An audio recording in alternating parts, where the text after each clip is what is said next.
To become a dreadnought is the highest honor a space marine can receive. The disturbing part is that he agrees to be entombed alive in a coffin. Welcome, Initiate. Picture this: a man born inside a prison cell. He has no recollection of a previous life and is raised there, taught from his first breath that the cell is the highest honor a man can be given, that to leave it would be shame, that to stay is glory. One day you open the door and ask him if he wants to remain. He gladly says yes. Of course he says yes. He has never been anything but a prisoner who loves his cell. But let me ask you this: is that a free man choosing? Or is it the most complete prison ever built, one that raises its inmates to guard themselves? Hold that thought, dear Initiate, because that is the Dreadnought. A space marine hero, mortally wounded, offered 1,000 more years of war inside a walking coffin, and he will thank his chapter for it. The Imperium calls his gratitude proof that the honor is just.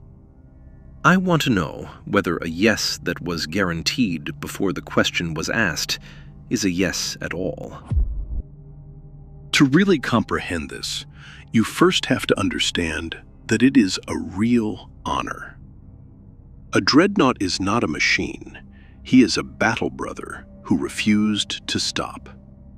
Some remember the Great Crusade. Some fought beside Primarchs.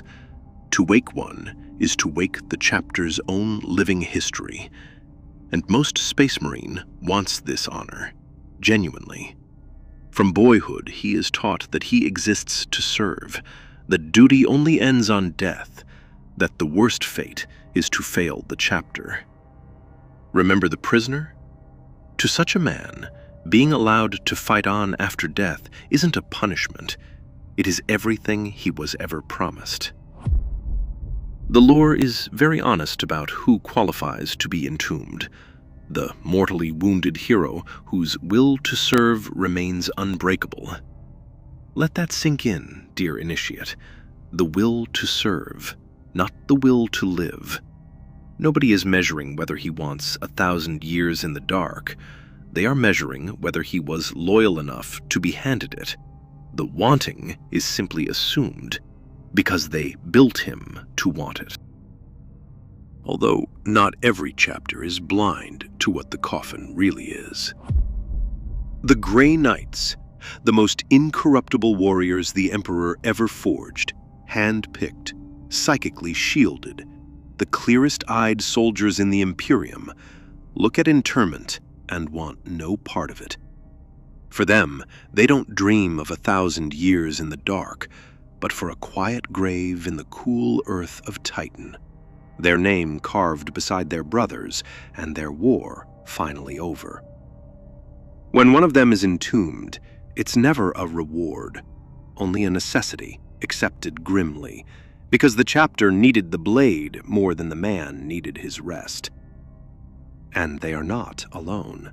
The White Scars, masters of speed, of the open plain, a chapter that lives for the ride and the physical joy of battle, hold interment as a particular horror. Eternal silence, sealed in a metal box, cut off from the wind and the world. They keep as few dreadnoughts as they can, and rarely field the ones they have. The chapter built around motion cannot stomach the coffin. The chapters clear-sighted enough to see interment for what it is the one chapter that refuses to call it an honor. So what does it tell you that most chapters call it the highest one? They even perform the ritual of asking.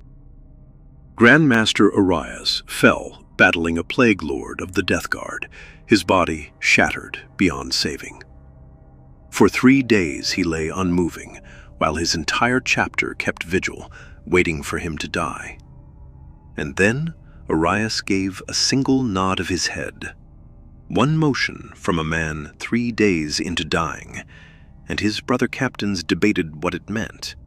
They argued over it, and decided the nod was consent, permission for continued service, and on the strength of that ruling, they sealed him inside an Aegis Dreadnought to fight on for 1,000 years. They bothered to interpret the nod. They needed it to be a yes, which means consent still mattered to the Grey Knights. Somewhere in that ritual, they know a man should get to choose. So why hold the vote at all over a twitch from a dying man? Because performing the ritual is how they live with the fact that his answer never truly mattered. Even the chapter that sees the coffin clearly still talks itself into the yes. So what does the yes buy him? A dreadnought doesn't rest between wars. He is shut down, stasis for years, even centuries, asleep with no dreams.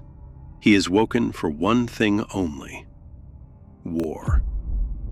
The Night Lord Malcharion described his existence in a single word: torture. And notice who is telling us this. He is a Night Lord, a traitor, a Marine with no chapter cult whispering that this is sacred, no conditioning telling him to be grateful. He has every reason to see it plainly and no reason to soften it. And the word he chooses is torture. No triumph in the kill, no glory, only duty and then the cold again. His body long since gone, flesh withered, limbs atrophied, until what remains is a brain and a few organs kept alive to steer the engine. And the chapters know what this does. They know the isolation fractures minds, that some dreadnoughts forget what they are, forget that they are. They do not cure it, because they can't. The only thing a chapter could do is to manage it, with more stasis. The treatment for the horror of the sleep is to sleep more. At the start of the transmission, I gave you a man who loved his cell and asked whether his yes was freedom or the perfect prison. Now you have the whole file to decide for yourself. Because the Imperium never has to force a Space Marine into the sarcophagus. It doesn't need to. It spends 100 years teaching him that he is nothing but his service, until dying for the chapter and being entombed by it are the same sentence in his mind. By the time the wound comes, the yes is already there. They will show you his gratitude and call it proof that the honor was just. Maybe it is, dear initiate. Maybe a yes is a yes, whoever built it. Or maybe the deepest cage the Imperium ever made is the one it teaches men to walk into, smiling. The Illuminati Broadcast Network doesn't tell you what to think. I only open the file, my initiate. Leave your assessment below. The Dreadnought report is closed. But the network doesn't stop broadcasting.